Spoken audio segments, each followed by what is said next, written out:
ഈശോ മിശിഹായ്ക്ക് സ്തുതിയായിരിക്കട്ടെ. ഞാൻ മാണിപ്പറമ്പിലച്ചൻ.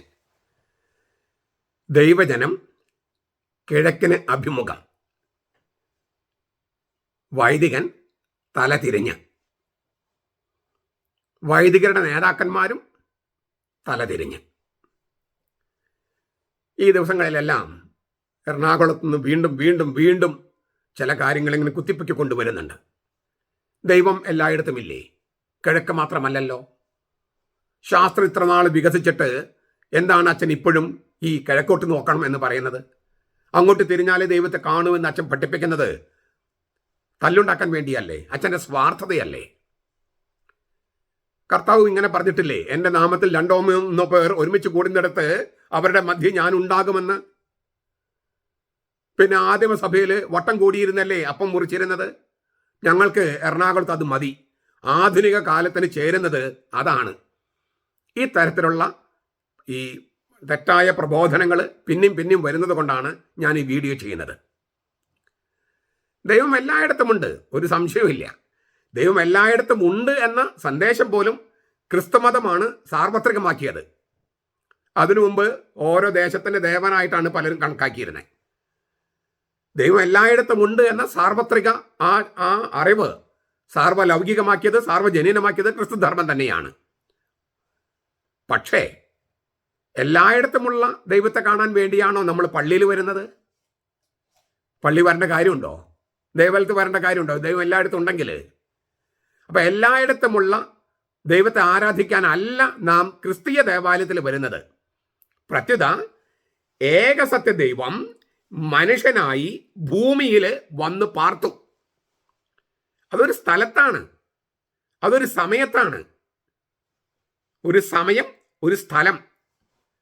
ആ സ്ഥലത്ത് അവൻ ജനിച്ചു.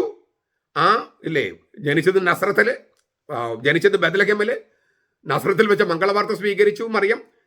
ബെത്ലഹേമിൽ ജനിച്ചു. ബെത്ലഹേമിന്റെ കുറച്ചും കൂടി ഇപ്പുറത്തായിട്ട് ജെറൂസലേമിൽ അവൻ മരിച്ചു. അവിടെ തന്നെ ഉയർത്തെഴുന്നേറ്റു. ഈ മനുഷ്യാവതാരം, ആ മനുഷ്യാവതാരത്തിലും മരണത്തിലും ഉത്ഥാനത്തിലുമാണ് ക്രിസ്തുധർമ്മം ഉണ്ടായത്. എല്ലായിടത്തുമുള്ള ദൈവത്തിലല്ല ക്രിസ്തുധർമ്മം ഉണ്ടായത്. ദൈവം മനുഷ്യനായി ഭൂമിയിൽ വന്ന് പാർത്തു, അവൻ മരിച്ചു, ഉത്ഥാനം ചെയ്തു. ആ സംഭവത്തിനാണ് ക്രിസ്തു സംഭവം എന്ന് പറയണേ. അതൊരു സ്ഥലത്താണ്, ഒരു സമയത്താണ്, ചരിത്രത്തിൻ്റെ ഉള്ളിലാണ്. ആ സംഭവത്തിലാണ് ക്രിസ്തുധർമ്മം ഉണ്ടായത്. എല്ലായിടത്തും ദൈവം ഉണ്ടെങ്കിൽ അത് എല്ലാ മതങ്ങളിലും അങ്ങനെ വിചാരിക്കുന്നവരുണ്ടാകാം. സാർവത്രികമാക്കിയത് ക്രിസ്ത്യാനികളാണെങ്കിലും ഇപ്പം എല്ലാ മതക്കാരും വിശ്വസിക്കുന്നുണ്ട് ദൈവം എല്ലായിടത്തും ഉണ്ടെന്ന്. അങ്ങനെയുള്ളൊരു അമൂർത്തമായ ദൈവത്തെ ആരാധിക്കാനല്ല നമ്മൾ ദേവാലയത്തിൽ വരുന്നത്. മറിച്ച് ഏകസത്യ ദൈവം മനുഷ്യനായി ഭൂമിയിൽ വന്ന് പാർത്തു. ഒരു സ്ഥലത്ത്, ഒരു സമയത്ത് അവൻ അവിടെ മരിച്ചു, അവിടെ തന്നെ ഉയർത്തു. തൻ്റെ മരണത്തിൻ്റെ ഓർമ്മ ആചരിക്കാനും പിന്നെ തൻ്റെ മനുഷ്യാവതാരം അവൻ്റെ 2ാമത്തെ ആഗമനം വരെ നൈരന്തര്യമാക്കാൻ, പെർപ്പച്വേറ്റ് ചെയ്യാനും അവൻ കുർബാന സ്ഥാപിച്ചു. എന്താണ് ഈ മനുഷ്യാവതാരം പെർപ്പച്വേറ്റ് ചെയ്യാൻ, നൈരന്തര്യമാക്കുക എന്ന് പറഞ്ഞാൽ? ഞാൻ മുമ്പ് പറഞ്ഞിട്ടുള്ളതാണ്, എന്നാൽ ഒന്നുകൂടി പറയാം. ഇവരിങ്ങനെ പ്രചരിപ്പിക്കുകയാണല്ലോ. നിങ്ങൾ അന്ന് 2000 വർഷങ്ങൾക്ക് മുമ്പ് ദൈവം മനുഷ്യനായി ഭൂമിയിൽ പാർത്തു.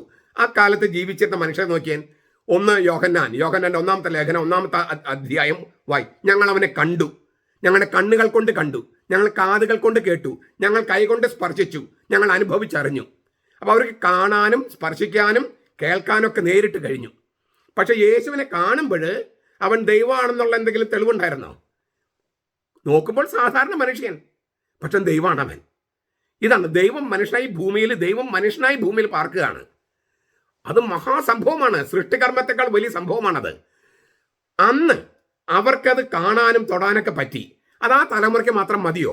പോരാ, സകല തലമുറകൾക്കും വേണം 2ാമത്തെ ആഗമനം വരെ. അപ്പോൾ എന്ത് ചെയ്തു?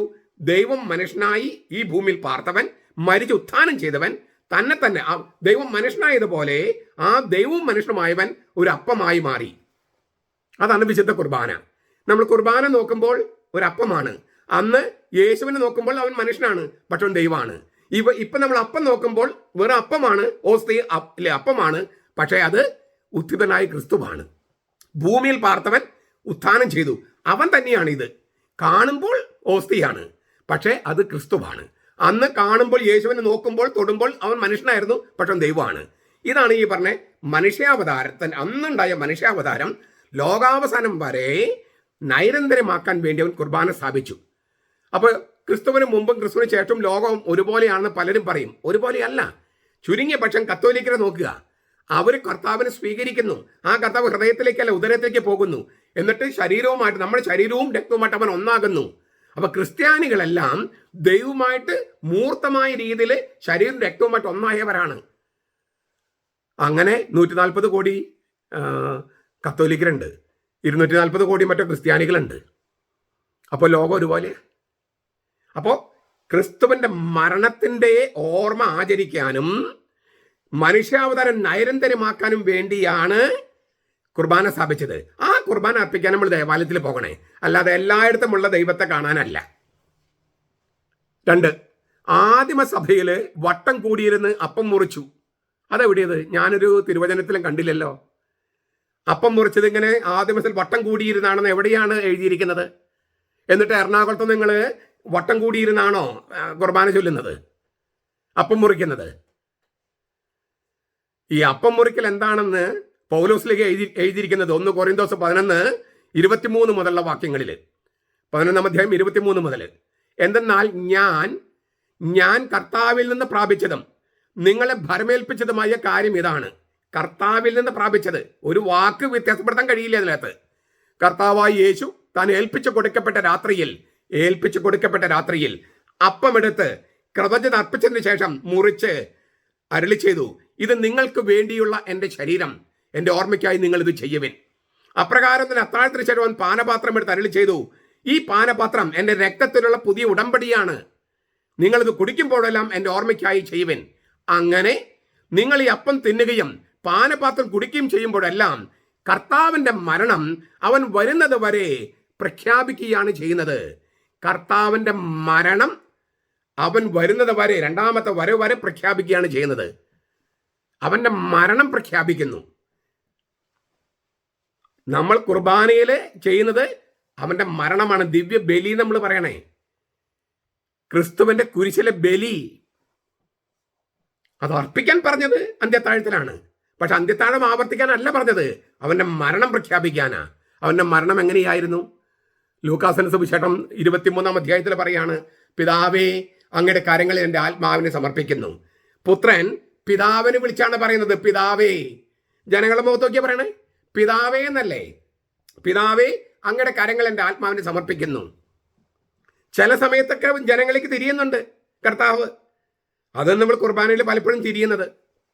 പക്ഷേ പിതാവിങ്കിലേക്ക് നോക്കിയിട്ടാണ് ബലി. പിതാവേ അങ്ങയുടെ കരങ്ങൾ എൻ്റെ ആത്മാവിനെ സമർപ്പിക്കുന്നു എന്നാണ് കർത്താവ് പറഞ്ഞത്. പുത്രൻ തമ്പരൻ പിതാവിനെ നോക്കിയാണ് ബലി അർപ്പിക്കുന്നത്. യോഹന്നാന്റെ സുവിശേഷം 17:1. ഇത്രയും സംസാരിച്ചതിന് ശേഷം യേശു സ്വർഗത്തിലേക്ക് കണ്ണുകൾ ഉയർത്തി പറഞ്ഞു, പിതാവേ. സ്വർഗത്തിലേക്ക് കണ്ണുകൾ ഉയർത്തി പറഞ്ഞു, പിതാവേ, നാഴിക വന്നിരിക്കുന്നു, അങ്ങയുടെ പുത്രൻ അങ്ങയെ മഹത്വപ്പെടുത്തണതിന് അങ്ങയുടെ പുത്രനെ മഹത്വപ്പെടുത്തണമേ. എന്തിനാ അവൻ സ്വർഗത്തിലേക്ക് നോക്കിയിട്ട് പിതാവേ എന്ന് വിളിക്കണേ? ദൈവം എല്ലായിടത്തും ഇല്ലേ? അവൻ സ്വർഗത്തിലേക്ക് നോക്കി കണ്ണുകൾ ഉയർത്തി, സ്വർഗത്തിലേക്ക് കണ്ണുകൾ ഉയർത്തി നോക്കിയതാണ്. കണ്ണുകൾ ഉയർത്തി യേശുവിനെ കുറിച്ചാണ് എഴുതിയിരിക്കുന്നത്. പുത്രൻ തമ്പുരാൻ സ്വർഗത്തിലേക്ക് കണ്ണുകൾ ഉയർത്തി പറഞ്ഞു, പിതാവേ. അപ്പൊ ദൈവം എല്ലായിടത്തും ഉണ്ടെങ്കിൽ പിന്നെ കർത്താവ് എന്തിനാണ്, പുത്രൻ തമ്പുരാൻ എന്തിനാണ് സ്വർഗത്തിലേക്ക് കണ്ണുകൾ ഉയർത്തി പിതാവേ എന്ന് പറയണേ? ഇതൊക്കെ നമ്മുടെ ബൈബിളിലുള്ളതാണ്. ഇത് മനസ്സിലാക്കാൻ വലിയ ബുദ്ധിയൊന്നും വേണ്ട. അച്ഛന് ബുദ്ധി ഉണ്ടെന്നാ പലരും പറഞ്ഞത്. ബുദ്ധിയല്ല പ്രശ്നം, താല്പര്യം. ഇനി 2-3 പേർ ഒരുമിച്ച് കൂടുന്നത് അവരുടെ ഇടയിൽ ഞാൻ ഉണ്ടാകുമെന്ന് കർത്താവ് പറഞ്ഞിട്ടില്ലേ? ഉണ്ട്. പക്ഷെ എവിടെ പറഞ്ഞിരിക്കുന്നത്? മത്തായിയുടെ സുവിശേഷം 18-ാം അധ്യായം. നിങ്ങൾ ആ ഏത് വൈദികനോട് ചോദിച്ചു നോക്കിയോളൂ. ആ അധ്യായത്തെക്കുറിച്ച് പറയുന്നത് സഭയെ സംബന്ധിച്ച പ്രഭാഷണം എന്നാണ്. അത് ആരോടാണ് പറയുന്നത്? നിങ്ങൾ ഈ ശിശുക്കളിൽ ആരെയും നിങ്ങൾ ഇടർച്ച നൽകരുത്. നേതാക്കന്മാരുടെ പറയുന്നത്. ശിശുക്കൾ എന്ന് പറഞ്ഞാൽ സഭയിൽ അംഗങ്ങൾക്ക് ഇടർച്ച കൊടുക്കരുതെന്നാണ് നേതാക്കന്മാരുടെ, മെത്രാന്മാരുടെ പറയണേ. ഇപ്പോഴുള്ള മെത്രാന്മാരൊക്കെ ഇടർച്ച കൊടുക്കുന്നത് കൊണ്ട് ആ തിരുവചനം വളരെ കറക്റ്റാണ്. നിങ്ങൾ ഈ ചെറിയവരിൽ ഒരാൾക്ക് പോലും ഇടർച്ച കൊടുക്കരുത്. ചെറിയവരെന്ന് പറയുന്നത് സഭയിൽ അംഗങ്ങളാണ്. നേതാക്കന്മാരെ അഭിസംബോധന ചെയ്തുകൊണ്ടാണ് ആ അധ്യായം മുഴുവൻ. മെത്രാന്മാരെ അഭിസംബോധന ചെയ്തിട്ട്, അതായത് സഭയിൽ എങ്ങനെ ഭരണം നടത്തണമെന്നാണ്. സഭയിൽ ഭരണം നടത്തുന്നതിനെ കുറിച്ച്, സഭയുടെ ഭരണത്തെ സംബന്ധിച്ചാണ് 18-ാം അധ്യായം.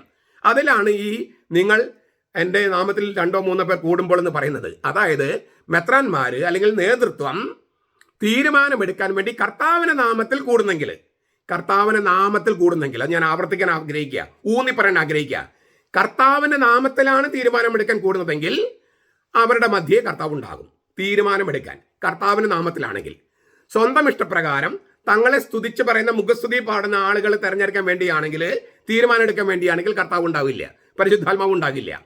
കർത്താവിന്റെ നാമത്തിലാണെങ്കിൽ, അതായത് തങ്ങളുടെ സ്വാർത്ഥ താല്പര്യങ്ങളും തങ്ങളെ മുഖസ്തുതി കൊണ്ട് ഇങ്ങനെ പൊക്കി ഇങ്ങനെ ഉന്നതങ്ങൾക്ക് ഉയർത്തുന്ന ആൾക്കാരുടെ താല്പര്യങ്ങളെ സംരക്ഷിക്കാതെ കർത്താവിന്റെ താല്പര്യം സംരക്ഷിക്കാൻ വേണ്ടി കർത്താവിന്റെ നാമത്തിലാണ് തീരുമാനമെടുക്കാൻ കൂടുന്നതെങ്കിൽ ആ തീരുമാനത്തിൽ കർത്താവിന്റെ സാന്നിധ്യം ഉണ്ടാകും. അല്ലെങ്കിൽ കർത്താവിന് തീരുമാനമാകില്ല. തീരുമാനമെടുക്കാനായിട്ട് കർത്താവിന്റെ നാമത്തിൽ സമ്മേളിക്കുന്നതിനെ കുറിച്ചാണ് 2-3 പേർ എൻ്റെ നാമത്തിൽ ഒരുമിച്ച് കൂടുമ്പോൾ എന്ന് പറയണേ. അത് പ്രാർത്ഥനയെക്കുറിച്ചല്ല, കുർബാനയെക്കുറിച്ച് ഒട്ടുമല്ല. അച്ഛൻ ഈ തല്ലുണ്ടാക്കാൻ വേണ്ടിയല്ലേ വീഡിയോ ചെയ്യുന്നത്. ഞങ്ങളുടെ സൗകര്യം പോലെ കുർബാന ചൊല്ലി, അച്ഛൻ എന്താ കുഴപ്പം? കുഴപ്പമുണ്ട്. 1962 വരെ എല്ലാ സഭകളും, ലത്തീൻ സഭയെ ഉൾപ്പെടെ എല്ലാ സഭകളും ദൈവോന്മുഖമായി പ്രാർത്ഥിച്ചത്, എല്ലാ സഭകളും. അപ്പം അത് അപ്പസ്തോലന്മാരുടെ കാലം തൊട്ട് അങ്ങനെയല്ലേ. പിന്നെ 2-ാം വത്തിക്കാൻ സുനോദോസ് ചർച്ച ചെയ്യാത്ത ഒരു കാര്യം ജനാഭിമുഖം, ആ വാക്ക് പോലും ഉപയോഗിച്ചിട്ടില്ല, അത് ചർച്ച ചെയ്തിട്ടില്ല. അത് 2-ാം വത്തിക്കാൻ സുനോദോസിനെ കുറിച്ച് മാധ്യമങ്ങൾ വന്ന തെറ്റായ വാർത്തയുടെ അടിസ്ഥാനത്തിൽ സഭയിൽ ആരംഭിച്ചതാണ് ജനാഭിമുഖമെന്ന് ഈ സുനോദോസ് കൈകാര്യം ചെയ്ത് അത് നടത്തിയ ബെനഡിക്ട് മാർപ്പാപ്പ, അദ്ദേഹം ഈ സ്പിരിറ്റ് ഓഫ് ദ ലിറ്ററേച്ചർ എന്ന പുസ്തകത്തിൽ ഒരു അധ്യായം തന്നെ എഴുതിയിട്ടുണ്ട്. ഒരു അധ്യായം തന്നെ. അത് 2-ാം വത്തിക്കാൻ സുനോദോസിനെ മെത്രാന്മാർ തെറ്റിദ്ധരിച്ചിട്ടാണ്. ഞാൻ പല പ്രാവശ്യം വീഡിയോയിൽ പറഞ്ഞിട്ടുള്ളതാണ്.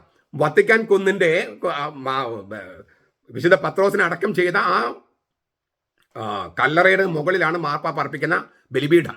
അത് അങ്ങോട്ടാക്കാൻ വേണ്ടി ചെയ്തു കഴിഞ്ഞപ്പോൾ ഒരു കുന്ന് ഇടിച്ചു പൊളിച്ചിട്ടാണ് ഈ വത്തിക്കാൻ ഉണ്ടാക്കിയത്, വത്തിക്കാൻ പ്രദേശം. അപ്പോൾ അവിടുത്തെ ഈ ഭൂപ്രകൃതി അനുസരിച്ച് മാർപ്പാപ്പ കിഴക്കോട്ട് തിരിഞ്ഞ് നിൽക്കണമെങ്കിൽ ഇപ്പുറത്തെ പറ്റുള്ളായിരുന്നു. അപ്പം ജനത്തിൻ്റെ മുകളിൽ കൂടി നോക്കുന്ന ഒരു അവസ്ഥ വന്നു. നോക്കുമ്പോൾ ജനാഭിമുഖമാണ്. പക്ഷെ അന്നത്തെ ദൈവശാസ്ത്രം എന്താണ്? മാർപ്പാപ്പയെങ്കിലും കിഴക്കോട്ട് നോക്കി നിൽക്കണമെന്നുള്ളതായിരുന്നു. പക്ഷെ അവിടുത്തെ ഭൂപ്രകൃതി അനുസരിച്ച് ഇങ്ങനെ സാധിക്കുള്ളൂ. അതായത് ജനങ്ങളുടെ അപ്പുറത്ത് നിന്നാലേ കിഴക്കോട്ട് നോക്കി നിൽക്കാൻ പറ്റുമായിരുന്നുള്ളൂ. അങ്ങനെയാണ് അതിൻ്റെ ആ ഭൂപ്രദേശം.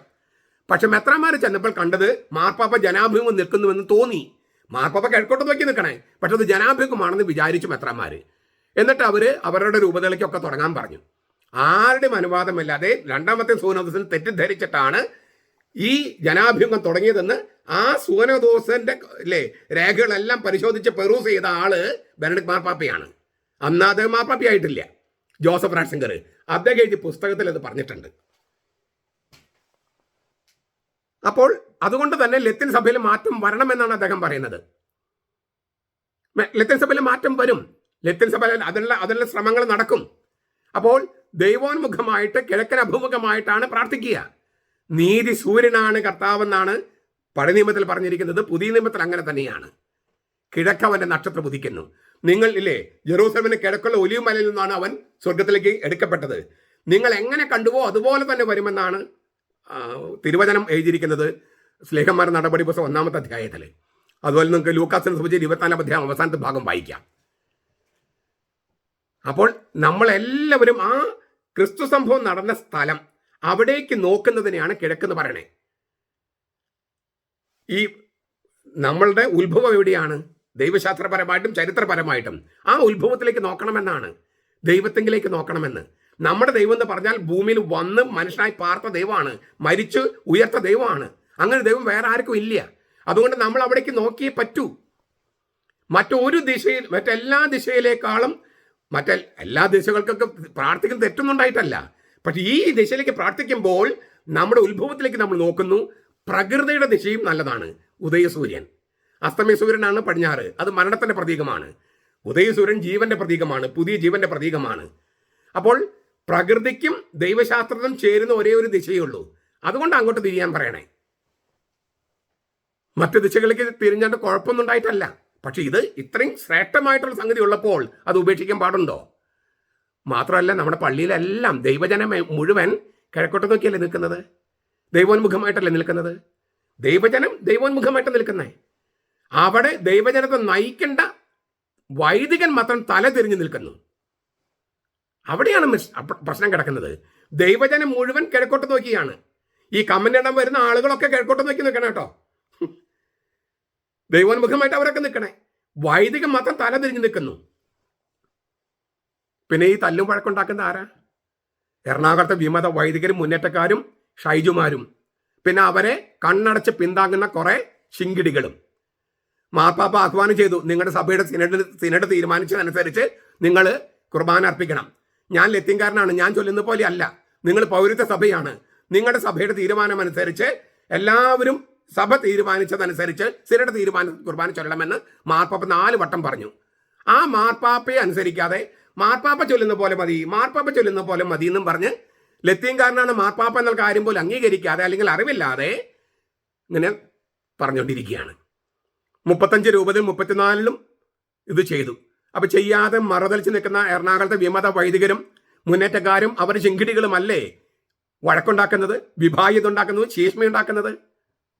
അതിനെ എന്ത് വില കൊടുത്തും ജീവൻ കൊടുത്തും അതിനെ എതിർക്കാൻ എനിക്ക് കടമയുണ്ട്, എല്ലാ വിശ്വാസികൾക്കും കടമയുണ്ട്, എല്ലാ പുരോഹിതന്മാർക്കും കടമയുണ്ട്. മെത്രാന്മാർക്കാണ് ഏറ്റവും കടമ. പക്ഷെ അവർ നമ്മൾ കേൾക്കുന്നില്ലല്ലോ. അതുകൊണ്ട് അവരവരുടെ വഴിക്ക് വിട്ടേക്ക്, ദൈവം നോക്കട്ടെ അവരുടെ കാര്യം. നമുക്ക് കാര്യങ്ങൾ അറിയാവുന്ന നമുക്ക് ഈ പ്രബോധനങ്ങളുമായിട്ട് മുന്നോട്ട് പോകാം. നമ്മളെ ജയിക്കൂ. കാരണം നമ്മൾ ദൈവത്തിൻ്റെ പക്ഷത്താണ്. തിരുവചനങ്ങളുടെ വെളിച്ചത്തിലാണ് നമ്മൾ കാര്യങ്ങൾ ചെയ്യണേ. സഭയുടെ വിശുദ്ധ പാരമ്പര്യത്തിൻ്റെ വെളിച്ചത്തിലാണ്. കർത്താവ് ചുമച്ച് കൈമാറി തന്ന ലിറ്റർജിയുടെ വെളിച്ചത്തിലാണ്. അതിനാൽ കർത്താവിനെ വിജയിക്കാൻ പറ്റൂ, കർത്താവിൻ്റെ തിരുവചനത്തിന് വിജയിക്കാൻ പറ്റൂ. നമുക്കെതിരെ ആരേത് ശക്തി നിന്നാലും അവർക്ക് ജയിക്കാൻ കഴിയില്ല. അതിനാൽ നമുക്ക് പ്രത്യാശയോടെ തന്നെ മുന്നോട്ട് പോകാം. ഈ നോമ്പ് കാലത്ത് നമ്മൾ ഉപവാസവും പ്രാർത്ഥനയും പിന്നെ മാംസവർജനവും മത്സ്യവർജനവും ഒക്കെ ഉണ്ടെങ്കിലെല്ലാം അതെല്ലാം ഈ ഒരു നിയോഗത്തിന് വേണ്ടി കാഴ്ചവെക്കുക. ഈ ജാതികളെ ഉപവാസം കൊണ്ടും പ്രാർത്ഥന കൊണ്ടും അല്ലാതെ മറ്റൊന്നുകൊണ്ടും നമുക്ക് പുറത്താക്കാൻ കഴിയില്ല. ചുരുങ്ങിയ പക്ഷം നമ്മുടെ ബസിലിക്കയിൽ ഇപ്പോൾ ഒരു 90 ദിവസം ആകാൻ പോകും, 3 മാസം ആകാൻ പോവുക. നമ്മൾ കുറച്ച് പേര് അവിടെ കുത്തിയിരുന്ന് വിമത പിശാചുക്കളെ പുറത്താക്കി, ഉപവാസം കൊണ്ടും പ്രാർത്ഥന കൊണ്ടും. അവിടെ ഇരുന്ന് ഭക്ഷണം കഴിക്കുന്നുണ്ടെന്ന് പറഞ്ഞാലും അവിടെ ചെന്നിരിക്കാന്നുള്ള ചെറിയൊരു ഉപവാസമാണോ? ഈ 3 മാസം ഒരു പള്ളിയിൽ മാറി ചെന്നിരിക്കാന്ന് പറയുന്നത് ചെറിയ ഒരു ഉപവാസമാണോ? ഭക്ഷണം കഴിക്കാതിരിക്കുന്നതിനേക്കാളൊക്കെ വലിയ ഉപവാസമാണത്. ഒരു പ്രായശ്ചിത്തം തപസ്സമാണ്. അതുകൊണ്ട് ഈ പിശാചുക്കളെ എങ്ങനെയായാലും പുറത്താക്കും. നമുക്ക് എങ്ങനെയാണ് ഒരു പ്രചോദനം കിട്ടിയത് ബസിലിക്കയിൽ ചെന്നിരിക്കാൻ? ദൈവം പ്രചോദിപ്പിച്ചതാണ്. 3 മാസത്തോളം ആകാൻ പോവുകയാണ്. അപ്പോൾ ഈ പിശാചുകളെ പുറത്താക്കുമെന്നതിൻ്റെ ഒരു തെളിവ് കൂടിയായിട്ടാണ് ഞാൻ ബസിലിക്കയിലെ ആളുകൾ ഇരിപ്പിനെ കാണുന്നത്. ഏതായാലും കർത്താവ് നമ്മെ മുന്നോട്ട് നയിക്കട്ടെ. തോമസ് ലീഗ നമ്മുടെ കൂടെ ഉണ്ടാകട്ടെ. ഈ നോമ്പ് കാലത്തെ നമ്മുടെ പരിത്യാഗ പ്രവൃത്തികളെല്ലാം ഈ വക പിശാചുക്കളെ സഭയിൽ നിന്ന് പുറത്താക്കാനുള്ള നമ്മുടെ ഒരു മറുമരുന്നായിട്ട്, പ്രതിവിധിയായിട്ട് കർത്താവിന് മുമ്പിൽ ചെറുതെങ്കിലും നമ്മുടെ ഒരു കൺട്രിബ്യൂഷൻ കർത്താവിന് മുമ്പിൽ നമുക്ക് സമർപ്പിക്കാം. നമ്മുടെ കർത്താവ് ഈശോ മിശിഹായുടെ കൃപയും പിതാവായ ദൈവത്തിൻ്റെ സ്നേഹവും പരിശുദ്ധാത്മാവിൻ്റെ സഹവാസവും നാം എല്ലാവരോടും കൂടി ഉണ്ടായിരിക്കട്ടെ, ഇപ്പോഴും എപ്പോഴും എന്നേക്കും. ആമേൻ.